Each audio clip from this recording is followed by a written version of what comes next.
রাধে রাধে। কেমন আছো সবাই? আশা করছি সকলেই খুব ভালো আছো। তোমাদের ছোট বড় সবার আশীর্বাদ ও ভালোবাসা আমরাও ভালো আছি, সুস্থ আছি। নতুন একটি দিনে নতুন একটি ভিডিওতে তোমাদের অনেক অনেক স্বাগত। তো বারটা হচ্ছে শুক্রবার। তো সকালবেলা ছেলেকে স্কুল বাস পর্যন্ত দিয়ে চলে এলাম। এসে এই বাগানের শেষ মাথার এই দিকে ভাবলাম একটু তোমাদের সাথে বাগানটা শেয়ার করি।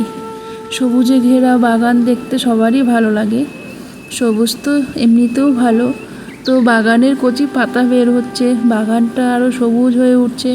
যদিও মাঝে মাঝে কিছু কিছু জায়গাতে এখনও কালো আছে, তো হয়ে যাবে। সব কিছুই একটু সময়, নির্দিষ্ট সময় সে সব কিছুই হয়ে যায়।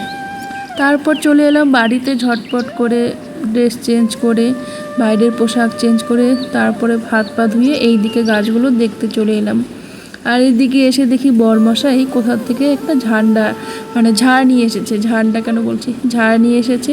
এটা লাগাবে গাছে, এটা লাগালে এটা দিয়ে গাছটা ঠিক থাকবে, যেহেতু বরবটির গাছগুলো লতার মতন উপরে যায়, আর করলা গাছগুলো সেগুলোতে এগুলো ঠিক হবে। তো যাই হোক, ও ঠিকঠাক করছে। তারপর আমি চলে এলাম স্নান সেরে। এইদিকে দেখো 10টা 15 হয়ে গেছে, আমার প্রায় রান্না হয়ে গেছে। এখন শুধু বরমশাই খাবে আর আমি খাবো সকালে, মানে ওর অপেক্ষায়, কারণ ও দিচ্ছে পুজো, ঠাকুর পুজো করছে। তো ঠাকুর পুজো করা হয়ে গেলে তারপরে দুজন মিলে একসাথে সকালে খাবারটা খাবো। এই যে দেখতে দেখতে সকালের খাবারও আমাদের চলে এসেছে। ছেলেকে স্কুল গেলে একটু মিস করি, ও থাকলে হয়তো একটু বেশি খুশি হতো। লুচি করেছি, তবে কোনো ব্যাপার না, ওর জন্যও রাখা আছে। গামলা ধরে কিন্তু আমরা বসে পড়েছি, সবগুলো খাবো না, ছেলের জন্য অবশ্যই রেখে খাবো, কারণ সন্তানের জন্য বাবা মাই কিন্তু সবার আগে ভাবে, তাই না? ওটা নেই যে আমি ছেলের জন্য রাখিনি। যাই হোক, সেটা হয়ে গেছে। আর তারপরে এদিকে করেছি মুগ ডাল করেছিলাম লাউ দিয়ে, আর এদিকে পটলের তরকারি, আলু পটলের একটা তরকারি, এদিকে পাঁপড় ভেজেছি।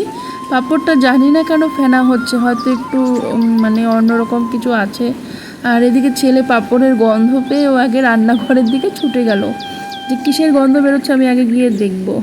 তো ভোজন রসিকরা কিন্তু খাবারের গন্ধ যে কোনো জায়গার থেকে পেলেই ছুটে যায়।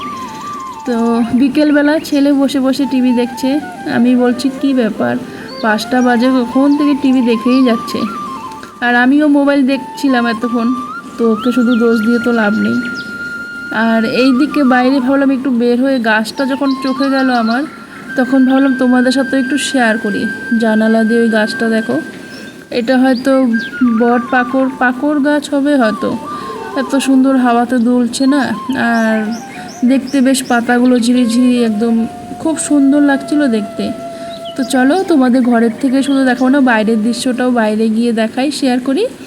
বাইরে দেখতেই পাচ্ছ ওয়েদারটা একদম মেঘলা, বৃষ্টি হবে। আর বেশ আমাদের এইদিকে কিন্তু পরিবেশটা যেমন সুন্দর, এখন ওয়েদারটাও কিন্তু তেমন সুন্দর। ওয়েদারটা বেশ ভালো। দুপুরে একটু গরম লাগে, গরম ছাড়ে, কিন্তু সেটা সন্ধে হতে হতে এরকম মেঘলা ওয়েদার চলে আসে, হাওয়া দেয়, বৃষ্টি দেয়। সকালবেলাও কিন্তু এরকমটাই হয়। তো দেখো দেখতে দেখতে বৃষ্টিও চলে এসেছে। আর এই ছোট ছোট বাচ্চারা, ওরা তো তেমন ভিজেই না, আমরা ছোটোবেলায় প্রচণ্ড ভিজেছি। সেই ভিজে স্নান করার আনন্দটা যে কি, এরা কিছুই পায়নি। তো যাই হোক, ছেলে একটুখানি ওই ছাতা নিয়েই ঘুরে বেড়াচ্ছে, কিছু বকাবকি করলাম না। আর এদিকে বৃষ্টিও শুরু হয়ে গেছে। তো ভিডিওটা এই পর্যন্তই। ভালো লাগলে একটা লাইক করো, নতুনরা সাবস্ক্রাইব করে পাশে থেকো। দেখা হবে পরের ভিডিওতে। টাটা।